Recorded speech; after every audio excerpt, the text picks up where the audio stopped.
UTI അഥവാ urinary tract infection. ഒരു വട്ടമെങ്കിലും infection വരാത്ത സ്ത്രീകൾ വളരെ അപൂർവമായിരിക്കും. പുരുഷന്മാരെക്കാൾ കൂടുതൽ സ്ത്രീകൾക്കാണ് ഇത് കണ്ടുവരുന്നത്.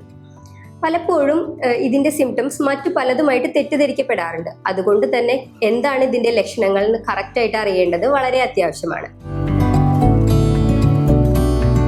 മൂത്രമൊഴിക്കുന്ന നേരത്ത് എരിച്ചിലോ പുകച്ചിലോ അനുഭവപ്പെടുക, ഷിവറിങ്ങോട് കൂടിയിട്ടുള്ള പനി, അടിവയറുവേദന അല്ലെങ്കിൽ നടുവേദന, മൂത്രം ഒഴിക്കാൻ തോന്നുകയും എന്നാൽ ഒഴിക്കാൻ നേരം ഒട്ടും പോവാതെ ഇരിക്കുകയും അല്ലെങ്കിൽ വേദനയോട് കൂടിയിട്ട് തുള്ളി തുള്ളിയായി മൂത്രം പോവുക, ദുർഗന്ധത്തോട് കൂടിയിട്ടുള്ള മൂത്രം പതപതയെ പോവുക അല്ലെങ്കിൽ രക്തം മിക്സ് ചെയ്ത് പോവുക. നിങ്ങൾക്ക് സ്ഥിരമായി UTI വരാറുണ്ടോ?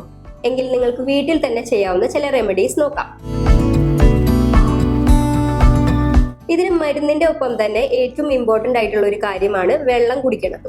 അതിനായിട്ട് നമുക്ക് ചെറുള, ബാർലി, മല്ലിവിത്ത്, ഞെരിഞ്ഞില്, തഴുതാമ വേര് ഇതെല്ലാം തിളപ്പിച്ച് വെള്ളം കുടിക്കാം. ഒരു ദിവസം ഒരു 2-3 വെള്ളം കുടിക്കാനായിട്ട് ശ്രദ്ധിക്കണം. അതുപോലെ തഴുതാമ ഇലയുടെ തോരൻ കഴിക്കുന്നതും വളരെ നല്ലതാണ്. പിന്നെ നമുക്ക് വീട്ടിൽ തന്നെ ഈസിലി കിട്ടുന്ന ഐറ്റമാണ് പുളിയില, ആര്യവേപ്പില, കണിക്കൊന്ന ഇല.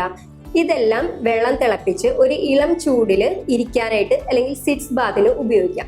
ഇത് യൂറിനറി ഇൻഫെക്ഷൻ അല്ലാതെ തന്നെ വെള്ളപ്പോക്കിനും വളരെ ഇഫക്റ്റീവാണ്.